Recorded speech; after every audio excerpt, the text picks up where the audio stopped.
Hi all, ಎಲ್ಲರಿಗೂ ನಮಸ್ಕಾರ. Welcome back to Shweta's blog in Kannada. ಇವತ್ತು ನಾನು ಸಿಂಪಲ್ ಆದ ರೊಟ್ಟಿ ಅಂದರೆ ರಾಗಿ ರೊಟ್ಟಿ ಹಾಗೆ ಕೆಂಪು ಚಟ್ನಿನ ಮಾಡ್ತಾ ಇದ್ದೀನಿ. ನೀವು ನೋಡಿರ್ತೀರ, ತುಂಬ ಹೋಟೆಲ್ಗಳಲ್ಲಿ ಈ ಕೆಂಪು ಚಟ್ನಿ ಫೇಮಸ್ ಅಂತಲೇ ಹೇಳ್ಬೋದು. ಇಡ್ಲಿಗಂತೂ ಪರ್ಫೆಕ್ಟ್ ಮ್ಯಾಚ್. ಇದ್ರ ಜೊತೆಗೆ ತೊಂಡೆಕಾಯಿ ಪಲ್ಯ ಮಾಡ್ತಾ ಇದ್ದೀನಿ. ಊರಿಂದ ನಮ್ಮ ಅತ್ತೆ ತೊಂಡೆಕಾಯಿನ ಕೊಟ್ಟು ಕಳಿಸಿದ್ರು. ಅಲ್ಲೇ ಮನೆ ಹತ್ರನೇ ಗಿಡಗಳನ್ನ ಹಾಕ್ಕೊಂಡಿದ್ರಂತೆ.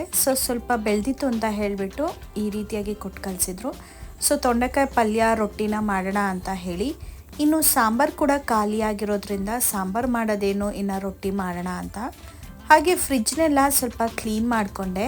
ಪುದೀನ ಸೊಪ್ಪು ಹಾಗೆ ಪಾಲಕ್ ಸೊಪ್ಪು ಎರಡೂ ಕೂಡ ಕವರಿಗೆ ಕಟ್ಬಿಟ್ಟು ಕೆಳಗಡೆ ಒಂದು ಡ್ರಾಯರ್ ಇರುತ್ತೆ ನೋಡಿ, ಅಲ್ಲಿ ಇಟ್ಬಿಟ್ಟಿದ್ದೀನಿ. ನಾನು ಅಬ್ಸರ್ವ್ ಮಾಡಿಲ್ಲ, ನೆನಪು ಕೂಡ ಇಲ್ಲ. ಇವಾಗ ಸ್ವಲ್ಪ ಎಲ್ಲ ಒರೆಸ್ತಾ ಇದ್ದೀನಿ, ಆವಾಗ ನೋಡಿದೆ. ಅದಕ್ಕೋಸ್ಕರ ಈ ರೀತಿಯಾಗಿ ಮರದ ಮೇಲೆ ಆರಾಕೊಂಡಿದ್ದೀನಿ. ಈ ಥರ ಮಾಡೋದ್ರಿಂದ ಫ್ರಿಜ್ ಒಳಗಡೆ ನಾವು ಸೊಪ್ಪನ್ನ ಇಟ್ಟಾಗ ಜಾಸ್ತಿ ದಿನ, ಒಂದು 4-5 ದಿನ ನಾವೇನಾದರೂ ಅದನ್ನು ತೆಗೆದು ಓಪನ್ ಮಾಡಿ ಯೂಸ್ ಮಾಡಿಲ್ಲ ಅಥವಾ ಫುಲ್ಲು ಯೂಸ್ ಮಾಡಿಲ್ಲ ಅಂದರೆ ಏನಾಗತ್ತಂದರೆ ಸ್ವಲ್ಪ ನೀರು ಬಿದ್ದುಬಿಡತ್ತೆ, ನೀರು ಜಿನುಗುತ್ತೆ. ಆವಾಗ ಆ ಸೊಪ್ಪಿನ ಭಾಗದಲ್ಲಿರುವಂಥದ್ದೆಲ್ಲ ಕೊಲ್ತೋದಂಗೆ ಆಗ್ಬಿಟ್ಟಿರುತ್ತೆ. ಆ ಕಾರಣಕ್ಕೆ ಹೇಗಿದ್ರೂ ನೋಡಿದೆ, ಒಂದು 10% ಅಂತೂ ವೇಸ್ಟ್ ಆಯಿತು.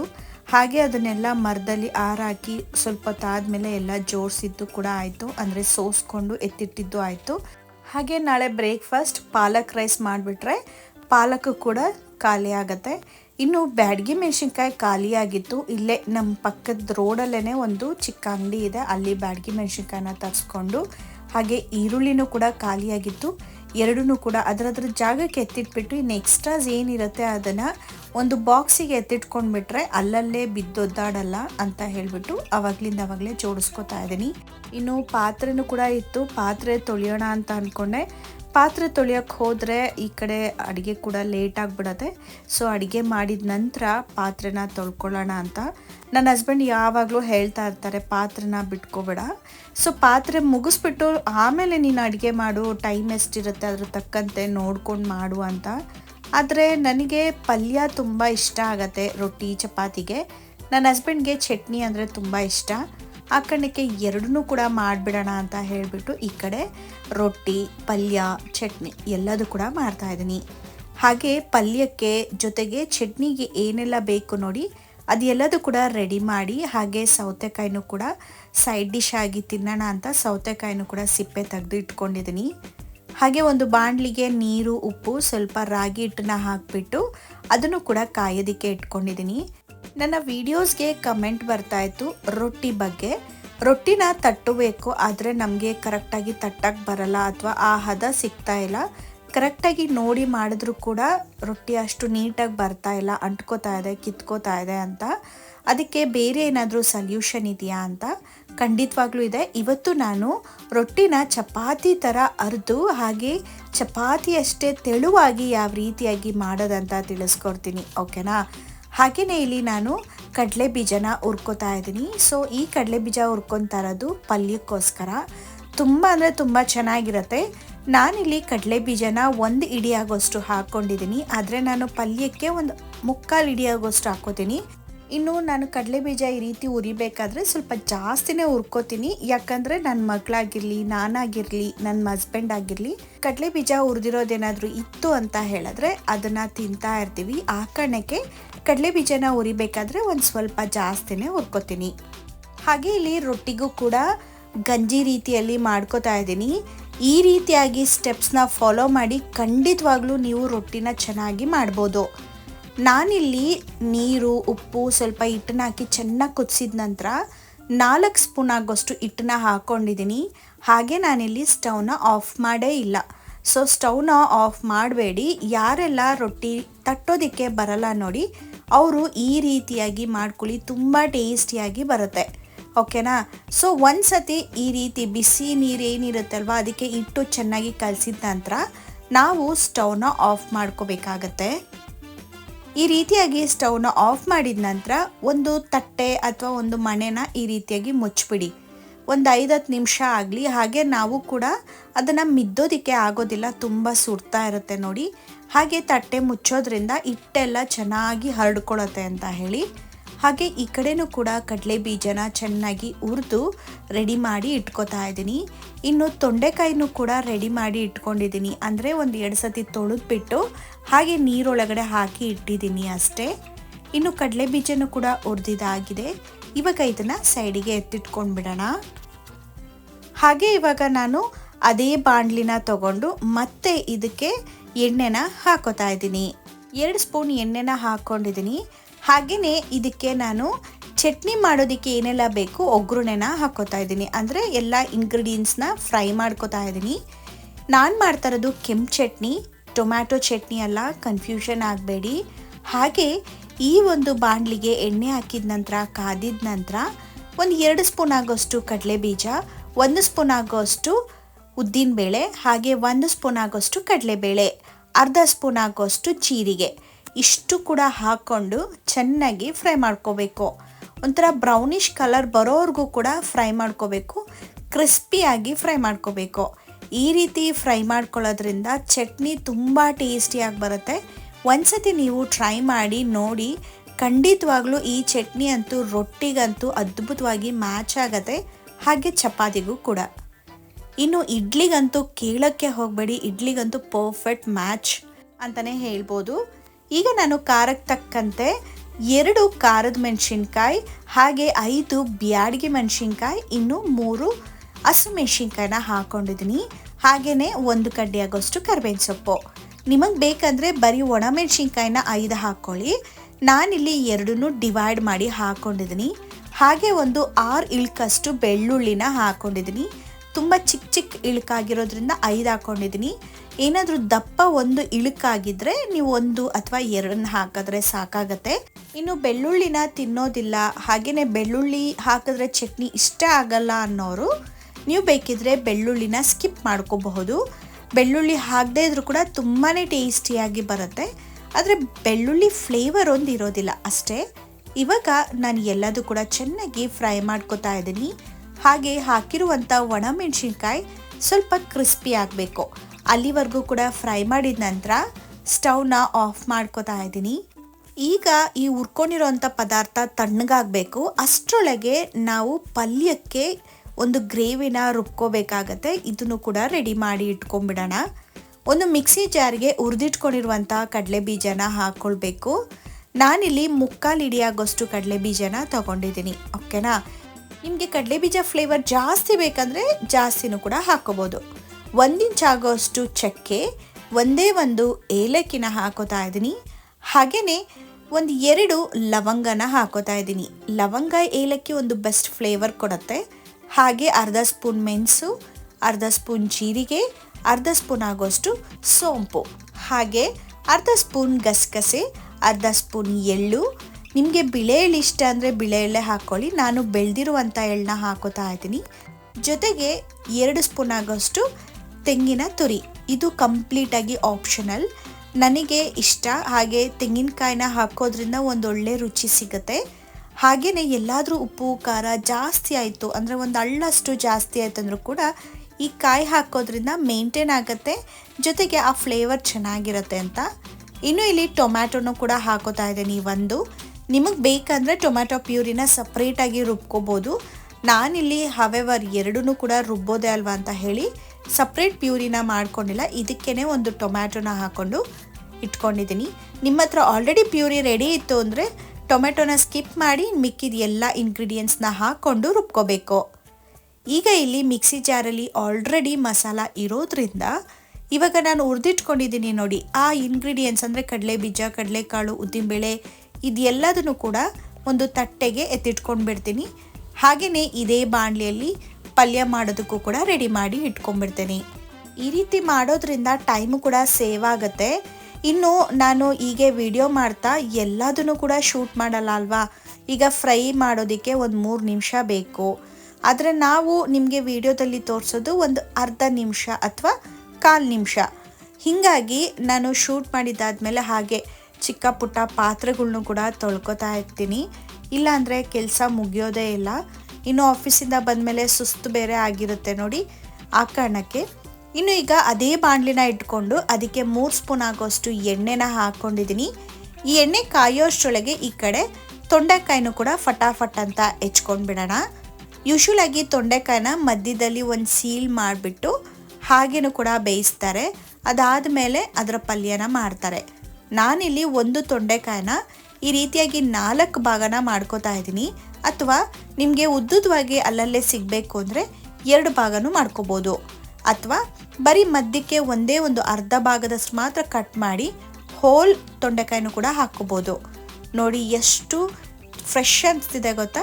ತುಂಬ ಹಸಿ ತೊಂಡೆಕಾಯಿ, ಆದರೆ ದೂರದಿಂದ ನೋಡಿದ್ರೆ ಬಲ್ತಿದೆ ಅಂತ ಅನಿಸುತ್ತೆ. ಊರಲ್ಲಿ ಗೊಬ್ಬರ ಎಲ್ಲ ಹಾಕ್ತಾರೆ ನೋಡಿ, ತುಂಬ ಅಂದರೆ ತುಂಬ ಚೆನ್ನಾಗಿ ಬರುತ್ತೆ. ಈಗ ಇಲ್ಲಿ ಬಾಣಲಿಗೆ ಹಾಕಿರುವಂಥ ಎಣ್ಣೆನೂ ಕೂಡ ಕಾದಿತ್ತು. ಹಾಗೆ ಹೆಚ್ಚಿಟ್ಕೊಂಡಿರುವಂಥ ತೊಂಡೆಕಾಯಿನೂ ಕೂಡ ಹಾಕೋತಾ ಇದ್ದೀನಿ. ತೊಂಡೆಕಾಯಿ ನಾವು 3/4 ಭಾಗದಷ್ಟು ಇಲ್ಲೇ ಫ್ರೈ ಮಾಡ್ಕೊಂಡ್ಬಿಡ್ಬೇಕು. ಚೆನ್ನಾಗಿ ಫ್ರೈ ಮಾಡಿಕೊಂಡ್ರೆ ಪಲ್ಯ ಮಾಡಬೇಕಾದ್ರೆ ಬೇಯಿಸ್ಬೇಕು ಅನ್ನೋದು ಏನಿರೋದಿಲ್ಲ. ಹಾಗೆ ಸ್ವಲ್ಪ ಹಸಿಯಾಗಿ ತಿನ್ನೋದಕ್ಕೂ ಕೂಡ ಇದು ತುಂಬಾ ಚೆನ್ನಾಗಿರುತ್ತೆ. ನಾವು ಚಿಕ್ಕ ಮಕ್ಕಳಿದ್ದಾಗ ಈ ತೊಂಡೆಕಾಯಿ ಥರನೇ ಅಮಟೆಕಾಯಿ ಅಂತಲೂ ಸಿಗುತ್ತೆ. ಅದರದ್ದು ಉಪ್ಪಿನಕಾಯಿ ಅಂತೂ ತುಂಬ ಅಂದರೆ ತುಂಬ ಚೆನ್ನಾಗಿರುತ್ತೆ. ಸೊ ಹಾಗೆ ಅದ್ರ ಗಿಡ ಏನಿರುತ್ತೆ ಅಲ್ವಾ, ಆ ಗಿಡದಲ್ಲೇ ಹಸಿದಿರುತ್ತೆ ನೋಡಿ, ಈ ಚಿಕ್ಕದು ಇರುತ್ತೆ ನೋಡಿ ಎಳೆಯದು. ಇದನ್ನಂತೂ ನೋಡಿದ್ರೆ ಹಾಗೆ ಕಿತ್ಕೊಂಡು ತಿಂತಾ ಇದ್ವಿ. Old memories is a gold memory ಅನ್ನೋ ಥರ.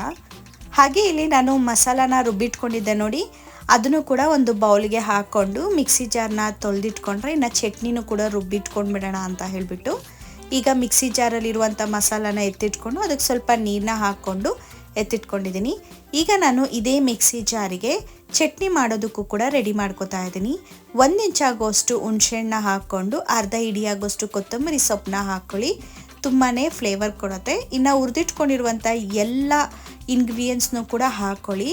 ಈ ಕಡಲೆಬೇಳೆ ಅಂತೂ ಒಂದು ಒಳ್ಳೆ ಫ್ಲೇವರ್ ಹಾಗೆ ಒಂದೊಳ್ಳೆ ಟೆಕ್ಸ್ಚರ್ ಕೊಡೋದ್ರಿಂದ ಚಟ್ನಿ ಅಂತೂ ಅದ್ಭುತವಾಗಿ ಬರುತ್ತೆ. ಹಾಗೆ ಕಡಲೆಬೇಳೆ ಉದ್ದಿನಬೇಳೆ ಹಾಕಿರೋದ್ರಿಂದ ಸ್ವಲ್ಪ ನೀರು ಕೂಡ ಜಾಸ್ತಿ ತಗೊಳುತ್ತೆ. ಸ್ವಲ್ಪ ನೀರನ್ನು ಕೂಡ ಹಾಕ್ಕೊಂಡು ಹಾಗೆ ಒಂದು 3 ಸ್ಪೂನ್ ಆಗೋಷ್ಟು ತೆಂಗಿನ ತುರಿನ ಹಾಕೋತಾ ಇದ್ದೀನಿ. ನಿಮ್ಗೇನಾದರೂ ಕಡಲೆ ಬೀಜ ಹಾಗೆ ಕಡಲೆಬೇಳೆ ಫ್ಲೇವರ್ ಬೇಕು ಅಂದರೆ ತೆಂಗಿನಕಾಯಿನ ಸ್ಕಿಪ್ ಮಾಡ್ಕೊಳ್ಳಿ. ಹಾಗೆ ಇಲ್ಲಿ ರುಚಿಗೆ ತಕ್ಕಷ್ಟು ಉಪ್ಪನ್ನ ಹಾಕ್ಕೊಂಡು ಇವಾಗ ನೀಟಾಗಿ ರುಬ್ಕೋಬೇಕು. ಆಲ್ಮೋಸ್ಟ್ ಎಷ್ಟಾಗುತ್ತೋ ಅಷ್ಟು ಸಣ್ಣದಾಗಿ ರುಬ್ಕೊಳ್ಳಿ, ತುಂಬಾ ಟೇಸ್ಟಿಯಾಗಿರುತ್ತೆ. ಈ ಕಡೆ ಚಟ್ನಿ ರುಬ್ಬೋಷ್ಟರೊಳಗೆ ಈ ಕಡೆ ತರಕಾರಿನೂ ಕೂಡ ಚೆನ್ನಾಗಿ ಬೆಂದಿತ್ತು. ಇವಾಗ ಅದೇ ಒಂದು ತಟ್ಟೆಗೆ ಎತ್ತಿಟ್ಕೋತಾ ಇದ್ದೀನಿ.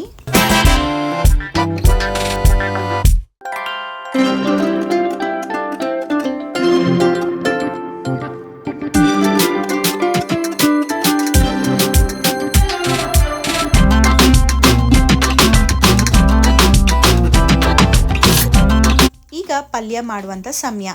ಇದೇ ಬಾಣಲಿಗೆ ನಾನು ಒಂದೇ 1 ಸ್ಪೂನ್ ಎಣ್ಣೆನ ಹಾಕೋತೀನಿ. ಯಾಕಂದರೆ ತೊಂಡೆಕಾಯಿಗೆ ಆಲ್ರೆಡಿ ನಾನು ಎಣ್ಣೆನ ಜಾಸ್ತಿ ಹಾಕಿ ಫ್ರೈ ಮಾಡಿರೋದ್ರಿಂದ. ಎಣ್ಣೆ ಕಾದಿದ ನಂತರ ಅರ್ಧ ಸ್ಪೂನ್ ಆಗೋಷ್ಟು ಸಾಸಿವೆ, ಹಾಗೆ ಒಂದು 5 ಇಳ್ಕಷ್ಟು ಬೆಳ್ಳುಳ್ಳಿ, 1 ಕಡ್ಡಿ ಆಗೋಷ್ಟು ಕರ್ಬೇವಿನ ಸೊಪ್ಪನ್ನ ಹಾಕೋತಾ ಇದ್ದೀನಿ. ಕರ್ಬೇವಿನ ಸೊಪ್ಪು ಕೂಡ ಅಷ್ಟೇ ತುಂಬಾ ಟೇಸ್ಟಿ ಕೊಡುತ್ತೆ. ಹಾಗೆ 2 ಹಸಿಮೆಣ್ಸಿನ್ಕಾಯಿನ ಹಾಗೆ 2 ತುಂಡನ್ನ ಮಾಡಿ ಹಾಕ್ಕೊಂಡು ಇನ್ನು 1 ಒಣಮೆಣ್ಸಿನ್ಕಾಯಿನ 2 ತುಂಡು ಮಾಡಿಕೊಂಡು ಹಾಕ್ಕೊಂಡಿದ್ದೀನಿ. ಇನ್ನು 1 ಮೀಡಿಯಮ್ ಸೈಜ್ ಈರುಳ್ಳಿನ ಕೂಡ ಮೀಡಿಯಮ್ ಆಗಿ ಹೆಚ್ಚಿ ಹಾಕ್ಕೊಂಡಿದ್ದೀನಿ. ಈರುಳ್ಳಿ ಸ್ವಲ್ಪ ಚೆನ್ನಾಗಿ ಬೇಯಬೇಕು, ಅಲ್ಲಿವರೆಗೂ ಕೂಡ ಕೈ ಆಡ್ಕೊಳ್ಳಿ. ಈ ಹಂತದಲ್ಲಿ ನಾವು ಎಣ್ಣೆನ ಕಡಿಮೆ ಹಾಕಿರೋದ್ರಿಂದ ಸ್ವಲ್ಪ ನಿಧಾನಕ್ಕೆ ಬೇಯುತ್ತೆ, ಪರವಾಗಿಲ್ಲ. ನಿಮಗೇನಾದರೂ ಎಣ್ಣೆ ಜಾಸ್ತಿ ಇದ್ದರೆ ಇಷ್ಟ ಆಗುತ್ತೆ ಅನ್ನೋದಾದರೆ ನೀವು ಬೇಕಿದ್ರೆ ಎಣ್ಣೆನ ಜಾಸ್ತಿನೂ ಕೂಡ ಹಾಕ್ಕೋಬೋದು. ಹಾಗೆ ವಾಲ್ಯೂಮು ಜಾಸ್ತಿ ಕೊಟ್ಟು ಬೇಯಿಸ್ಕೋಬೋದು. ಈಗ ನಾನಿಲ್ಲಿ 1 ಮೀಡಿಯಮ್ ಸೈಜ್ ಟೊಮ್ಯಾಟೊನ ತೊಗೊಂಡು ಅದನ್ನು ಕೂಡ ಮೀಡಿಯಮ್ ಆಗಿ ಹೆಚ್ಚಿ ಹಾಕ್ಕೊಂಡಿದ್ದೀನಿ. ಟೊಮೆಟೊ ಹಾಗೆ ಈರುಳ್ಳಿ ಎಲ್ಲ ಕೂಡ ಚೆನ್ನಾಗಿ ಮ್ಯಾಶ್ ಆಗೋವರೆಗೂ ಬೇಯಿಸ್ಕೋಬೇಕು. ಈಗ ಈರುಳ್ಳಿ ಟೊಮೆಟೊ ಬೇಯೋಷ್ಟರೊಳಗಡೆ ಈ ಕಡೆ ನಾನು ಚಟ್ನಿನೂ ಕೂಡ ರುಬ್ಬಿಟ್ಕೊಂಡಿದ್ದೆ ನೋಡಿ, ಅದನ್ನು ಕೂಡ ಒಂದು ಬೌಲ್ಗೆ ಟ್ರಾನ್ಸ್ಫರ್ ಮಾಡ್ಕೋತೀನಿ. ಹಾಗೆಯೇ ಈ ಕಡೆ ಟೊಮ್ಯಾಟೊ ಈರುಳ್ಳಿನೂ ಕೂಡ ಬೇಯ್ತಾ ಇದೆ. ಇದಕ್ಕೆ ಸ್ವಲ್ಪ ರುಚಿಗೆ ತಕ್ಕಷ್ಟು ಉಪ್ಪು ಕೂಡ ಹಾಕ್ಕೊಂಡ್ಬಿಡೋಣ. ಹಾಗೆ ನಾನಿಲ್ಲಿ ಪಿಂಕ್ ಸಾಲ್ಟ್ನ ಬಳಸ್ತಾ ಇದ್ದೀನಿ. ಕಲ್ಲುಪ್ಪನ್ನ ಹಾಕ್ತಾ ಇಲ್ಲ, ಪುಡಿ ಉಪ್ಪನ್ನೇ ಹಾಕೋತಾ ಇದ್ದೀನಿ. ಇನ್ನು ಖಾರಕ್ಕೆ ತಕ್ಕಂತೆ ಖಾರದ ಪುಡಿನ ಹಾಕ್ಕೊಂಡು ಇನ್ನು ಅರ್ಧ ಸ್ಪೂನ್ ಆಗೋಷ್ಟು ಬರೀ ಧನಿಯಾ ಪೌಡರ್ನ ಹಾಕೋತಾ ಇದ್ದೀನಿ. ಸಪ್ರೇಟ್ ಧನಿಯಾ ಪೌಡರ್ ಇದು. ಹಾಗೆಯೇ ಹುರಿದಿಟ್ಕೊಂಡಿರುವಂಥ ತೊಂಡೆಕಾಯಿ ಇಷ್ಟನ್ನು ಹಾಕ್ಕೊಂಡು ಅರ್ಧ ನಿಮಿಷ ಮಾತ್ರ ನೀವು ಚೆನ್ನಾಗಿ ಮಿಕ್ಸ್ ಮಾಡಿಕೊಂಡು ಬೇಯಿಸ್ಕೋಬೇಕು. ಯಾಕಂದರೆ ತೊಂಡೆಕಾಯಿಗೂ ಕೂಡ ಸ್ವಲ್ಪ ಉಪ್ಪು ಖಾರ ಹಾಕಿರುವಂಥ ಮಸಾಲ ಎಲ್ಲ ಇಟ್ಕೋಬೇಕು. ಅಲ್ಲಿವರೆಗೂ ಚೆನ್ನಾಗಿ ಫ್ರೈ ಮಾಡ್ಕೊಳ್ಳಿ. ನಿಮಗೆ ಒಂದು ಒಳ್ಳೆ ಘಮ ಬರುತ್ತೆ. ಅಲ್ಲಿವರೆಗೂ ಫ್ರೈ ಮಾಡ್ಕೋಬೇಕು. ಅದಾದಮೇಲೆ ನೀವು ರುಬ್ಬಿಟ್ಕೊಂಡಿರುವಂಥ ಮಸಾಲಾನ ಹಾಕೋಬೇಕು. ಮುಂಚೆನೇ ಹಾಕೊಳ್ಳೋಕೆ ಹೋಗಬೇಡಿ. ಮುಂಚೆನೇ ಹಾಕೊಂಡ್ಬಿಟ್ರೆ ಈ ತೊಂಡೆಕಾಯಿಗೆ ಉಪ್ಪು ಖಾರ ಎಲ್ಲ ಅಬ್ಸರ್ವ್ ಮಾಡುವಂಥ ಚಾನ್ಸಸ್ ಇರೋದಿಲ್ಲ. ಆವಾಗ ಪಲ್ಯ ತಿನ್ನಬೇಕಾದ್ರೆ ತೊಂಡೆಕಾಯಿ ಸಿಗುತ್ತೆ ನೋಡಿ, ಆವಾಗ ತೊಂಡೆಕಾಯಿ ಸಪ್ಪೆ ಸಪ್ಪೆ ಅನಿಸ್ಬಿಡತ್ತೆ. ಆ ಕಾರಣಕ್ಕೋಸ್ಕರ ಇನ್ನು ತೊಂಡೆಕಾಯಿ ಕೂಡ ಚೆನ್ನಾಗಿ ಫ್ರೈ ಆಗಿದೆ. ಇವಾಗ ನಾನು ರುಬ್ಬಿಟ್ಕೊಂಡಿರುವಂಥ ಮಸಾಲಾನು ಕೂಡ ಹಾಕೋತಾ ಇದ್ದೀನಿ. ಈ ಹಂತದಲ್ಲಿ ನಿಮ್ಗೆ ಇನ್ನೂ ಬೇಕಂದರೆ ನೀರನ್ನು ಹಾಕೋಬೋದು. ಯಾಕಂದರೆ ತೊಂಡೆಕಾಯಿ ಎಲ್ಲ ಬೆಂದಿದ ನಂತರ ಹಾಗೆ ಕಡಲೆಬೇಳೆ, ಉದ್ದಿನಬೇಳೆ, ಕಡಲೆ ಬೀಜ ಹಾಕಿದಾಗ ಸ್ವಲ್ಪ ನೀರಿನ ಅಂಶ ಜಾಸ್ತಿ ಇದ್ರೇ ಚಂದ. ಏನಕ್ಕಂದರೆ ಚೆನ್ನಾಗಿ ಕುದ್ದಿದ ನಂತರ ನೀರೆಲ್ಲ ಹಿಂಕೊಂಡು ಬಿಟ್ಟಿರುತ್ತೆ. ಆ ಕಾರಣಕ್ಕೆ ಇವಾಗ ನಾನು ಇದನ್ನು ಚೆನ್ನಾಗಿ ಕುದಿಸ್ಕೋಬೇಕು. ಈ ಹಂತದಲ್ಲೇ ಕೊತ್ತಂಬರಿ ಸೊಪ್ಪು ಹಾಕಿದ್ರೆ ಒಂದೊಳ್ಳೆ ಫ್ಲೇವರ್ ಬರುತ್ತೆ. ಕುದಿಯೋವರೆಗೂ ವೆಯ್ಟ್ ಮಾಡೋ ಅವಶ್ಯಕತೆ ಏನಿರೋದಿಲ್ಲ. ನಮಗೆ ಕೊತ್ತಂಬರಿ ಸೊಪ್ಪು ಹಸಿ ಹಸಿಯಾಗಿ ಅಲ್ಲಲ್ಲೇ ಸಿಗಬೇಕು ಅಂದರೆ ನಾವು ಕೊತ್ತಂಬರಿ ಸೊಪ್ಪನ್ನ ಕುದ್ದಿದ ನಂತರ ಹಾಕೋಬೇಕು. ಕೊತ್ತಂಬರಿ ಸೊಪ್ಪು ಫ್ಲೇವರೇ ಬೇಕು ಪಲ್ಯದಲ್ಲಿ ಅಂದರೆ ನಾವು ಮುಂಚೆನೇ ಅಂದರೆ ಕುದಿಯೋದಕ್ಕೂ ಮುಂಚೆನೇ ಹಾಕಿ ಚೆನ್ನಾಗಿ ಕುದಿಸಿದ್ರೆ ಕೊತ್ತಂಬರಿ ಸೊಪ್ಪು ಫ್ಲೇವರು ಕೂಡ ಪಲ್ಯದಲ್ಲಿ ಸಿಗುತ್ತೆ. ಈಗ ಪಲ್ಯ ಮಾಡುವಂಥ ಒಂದು ಬಾಣಲಿ ಏನಿತ್ತಲ್ವ ಅದನ್ನು ಆ ಕಡೆ ಒಲೆಗೆ ಇಟ್ಬಿಟ್ಟು ಈಗ ಒಂದು ಸತಿ ಸ್ಟವ್ನ ಒರೆಸ್ಕೊತಾ ಇದ್ದೀನಿ. ಯಾಕಂದರೆ ರೊಟ್ಟಿ ತಟ್ಟಬೇಕಾದ್ರೆ ಸ್ಟವ್ ಒಂಚೂರು ಜಾಸ್ತಿನೇ ಗಲೀಜಾಗ್ಬಿಡುತ್ತೆ. ಅದಕ್ಕೂ ಮುಂಚೆನೇ ಒಂದು ಸತಿ ಒರೆಸ್ಕೊಂಬಿಟ್ರೆ ಬರೀ ಹಿಟ್ಟು ಮಾತ್ರ ಬಿದ್ದಿರುತ್ತೆ ಅಲ್ವಾ, ಆವಾಗ ಬೇಗನೆ ಒರೆಸ್ಕೋಬೋದು ಅನ್ನೋ ಒಂದು ಉದ್ದೇಶಕ್ಕೆ.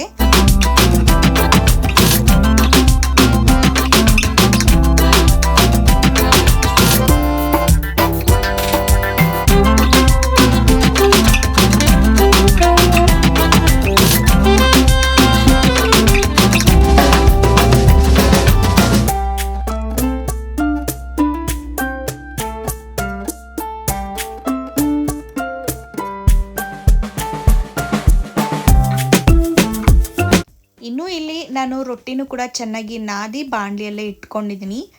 ಸೊ ಇವಾಗ ರೊಟ್ಟಿ ತಟ್ಟೋದಕ್ಕೆ ಎಲ್ಲ ಕೂಡ ರೆಡಿ ಮಾಡಿ ಇಟ್ಕೋತಾ ಇದ್ದೀನಿ. ಈ ರೀತಿ ಒಂದು ಬಟ್ಟೆ ಹಾಕ್ಕೊಂಡ್ಬಿಟ್ರೆ ಸಮಾಧಾನವಾಗಿರ್ತೀವಿ, ಯಾಕಂದರೆ ಕ್ಲೀನಾಗಿರುತ್ತೆ ಅಂತ.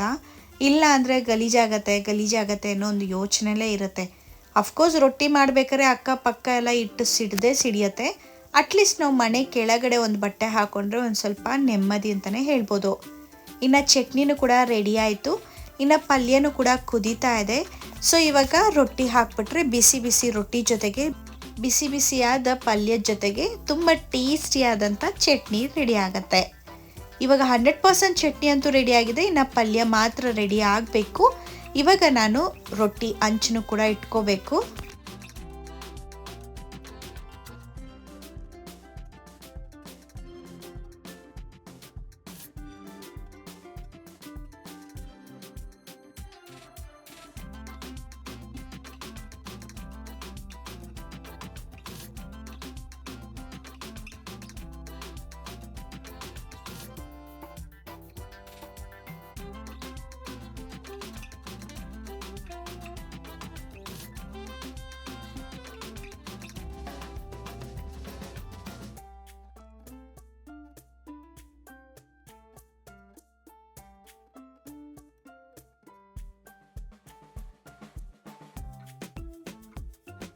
ಸೊ ಎಲ್ಲ ಇವಾಗ ರೆಡಿ ಆಯಿತು ರೊಟ್ಟಿ ತಟ್ಟೋದಕ್ಕೆ. ನೋಡ್ಬೋದು ಒಂದ್ಸತಿ ನಾದು ಕೂಡ ಇಟ್ಕೊಂಡಿದ್ದೀನಿ.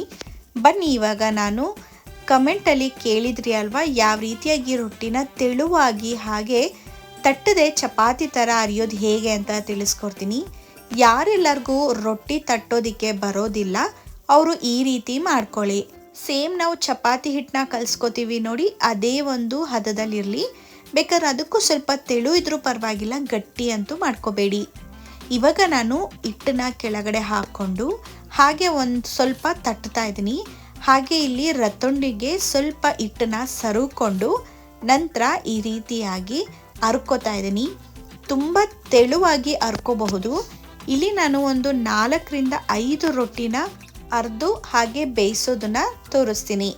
ಏನಕ್ಕಂದರೆ ನಾನು ರೊಟ್ಟಿನ ಹರ್ಕೊಂಡೆ ಬೇಯಿಸೋದ್ರಿಂದ ಎಲ್ಲೂ ಕೂಡ ಅರ್ದಿಟ್ಕೊಳ್ಳೋದು ಅಥವಾ ತಟ್ಟಿ ಇಟ್ಕೊಳ್ಳೋದು ನಂತರ ಬೇಯಿಸಿಟ್ಕೊಳ್ಳೋದು ಈ ರೀತಿ ಏನು ಮಾಡಲ್ಲ ಅಲ್ವಾ. ನಿಮಗೂ ಕೂಡ ನಾನು ಮಾಡೋ ರೀತಿ ನೋಡಿದಾಗ ನಿಮಗೂ ಕೂಡ ಅಭ್ಯಾಸ ಆಗುತ್ತೆ, ಪ್ಲಾನ್ ಬರುತ್ತೆ. ಹಾಗೆ ನಾನು ಯಾವ ರೀತಿ ಮಾಡ್ತೀನಿ ನೋಡಿ, ಅದೇ ಐಡಿಯಾನ ನೀವು ಕೂಡ ಬಳಸ್ಕೋಬೋದು. ನೋಡಿ ಈ ರೀತಿಯಾಗಿ ರೊಟ್ಟಿ ಸ್ವಲ್ಪ ಅಗಲ ಆಗಿದ ತಕ್ಷಣ ಬರೀ ದಡ ಮಾತ್ರ ಅರಿಬೇಕು, ಆವಾಗ ಸ್ವಲ್ಪ ಅಗಲ ಆಗ್ತಾ ಹೋಗುತ್ತೆ. ಇನ್ನು ರೊಟ್ಟಿನ ನಾವು ಚಪಾತಿ ಅರ್ದಂಗೆ ತುಂಬ ಹೊತ್ತಿ ಅರ್ದಾಗ ಏನಾಗುತ್ತೆ, ಅಂಟ್ಕೊಂಡ್ಬಿಡತ್ತೆ ಅಥವಾ ಮತ್ತೆ ಅದು ಉಲ್ಟಾಗಿ ಮರ್ಚ್ಕೊಂಡ್ಬಿಡತ್ತೆ. ಆ ಕಣಕ್ಕೆ ಈ ರೀತಿಯಾಗಿ ದಡನ ಮಾತ್ರ ಅರ್ಕೊಂಡು ದೊಡ್ಡದನ್ನ ಮಾಡ್ಕೋಬೇಕು. ನೋಡ್ಬೋದು ಇಟ್ಟು ಈ ಹದದಲ್ಲಿ ಇರುತ್ತೆ, ಇಷ್ಟು ಹದ ಇರಬೇಕು. ಹಾಗೆ ರೊಟ್ಟಿನ ತೋರಿಸ್ತೀನಿ ನೋಡಿ, ಎಷ್ಟು ತೆಳುವಾಗಿ ರೊಟ್ಟಿನ ನಾವು ಅರಿಬಹುದು ಅಂತ. ಇನ್ನು ಈ ಕಡೆ ಪಲ್ಯನೂ ಕೂಡ ರೆಡಿ ಆಯಿತು, ಚೆನ್ನಾಗಿ ಕುದ್ದಿತ್ತು. ಹಾಗೆ ಹಾಕಿರುವಂಥ ತೊಂಡೆಕಾಯಿ ಕೂಡ ಚೆನ್ನಾಗಿ ಬೆಂದಿತ್ತು. ತೊಂಡೆಕಾಯಿನ ಒಂದ್ಸತಿ ನೋಡ್ಕೋಬೇಕು ನೀವು, ತೊಂಡೆಕಾಯಿ ಎಲ್ಲ ಅಬ್ಸರ್ವ್ ಆಗಿದೆಯಾ, ಹಾಗೆ ತೊಂಡೆಕಾಯಿ ಚೆನ್ನಾಗಿ ಬೆಂದಿದೆಯಾ ಅಂತ ನೋಡಿಕೊಂಡು ನಂತರ ನೀವು ಸ್ಟವ್ನ ಆಫ್ ಮಾಡ್ಕೋಬೇಕಾಗತ್ತೆ.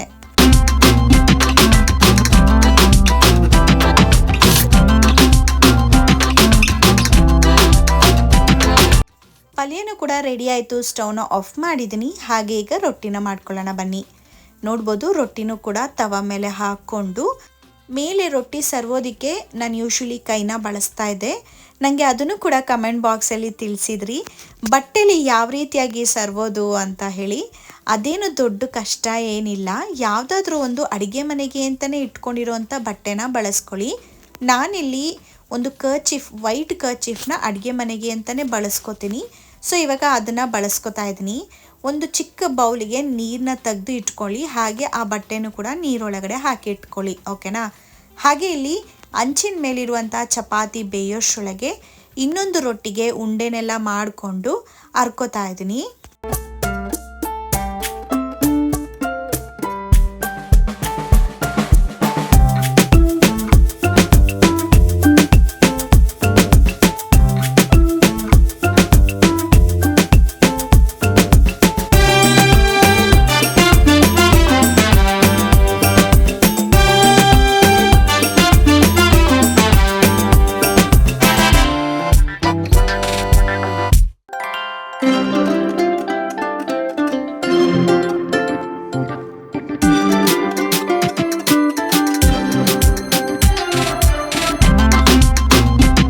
ನೋಡ್ಬೋದು ಇವಾಗ ರೊಟ್ಟಿನೂ ಕೂಡ ತಟ್ಕೊಂಡಿದ್ದೀನಿ. ಹಾಗೆ ರೊಟ್ಟಿನ ಮರ್ಚಾಕುವಂಥ ಸಮಯ ಈ ರೀತಿಯಾಗಿ ಒಂದು ಬಟ್ಟೆನ ನೀರಿಗೆ ಹೆದ್ಕೊಂಡು ಹಾಗೆಯೇ ಮೇಲ್ಗಡೆ ಹಿಟ್ಟಿನ ಭಾಗ ಇರುತ್ತೆ ನೋಡಿ, ಅದನ್ನು ಮಾತ್ರ ಚೆನ್ನಾಗಿ ಒದ್ದೆ ಮಾಡ್ಕೊಳ್ಳಿ, ಅಂದರೆ ಸರುಕೊಳ್ಳಿ. ನಂತರ ನೀವು ರೊಟ್ಟಿನ ಮಗ್ಚಾಕಬೇಕಾಗತ್ತೆ.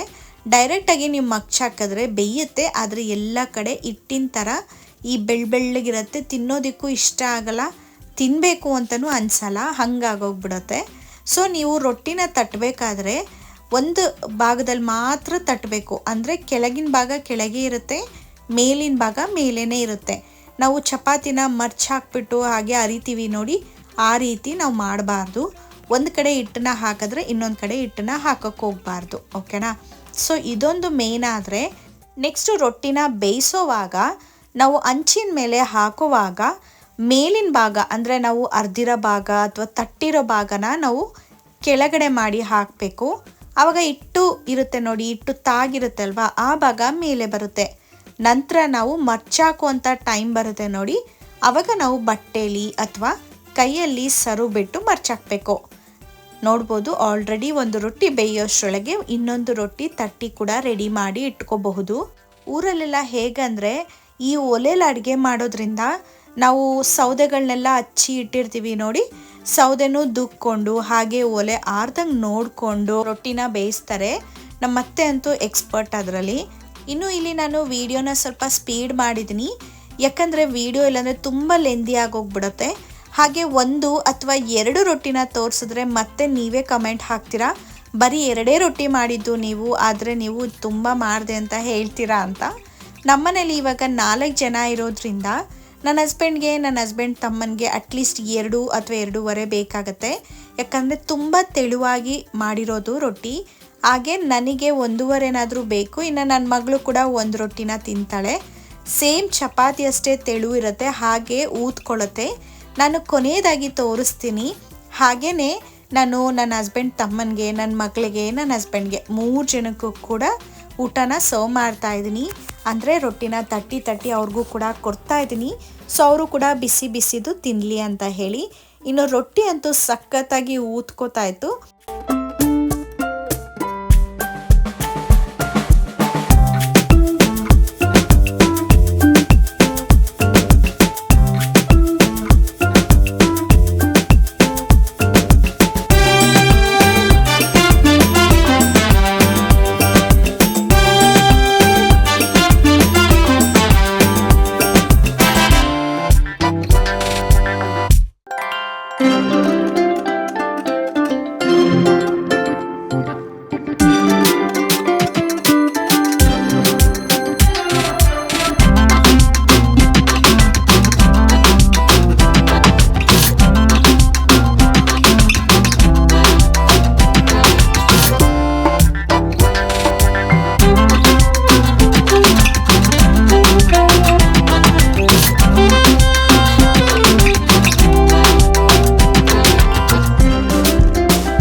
ರೊಟ್ಟಿ ತಟ್ಟೋದಕ್ಕೆ ಬರಲ್ಲ, ದಯವಿಟ್ಟು ಈ ರೀತಿ ಮಾಡ್ಕೊಳ್ಳಿ. ಖಂಡಿತವಾಗ್ಲೂ ನಿಮಗೂ ಕೂಡ ಇಷ್ಟ ಆಗಿ ಇನ್ಯಾವಾಗಲೂ ರೊಟ್ಟಿನ ಮಾಡ್ಕೋತೀರಾ.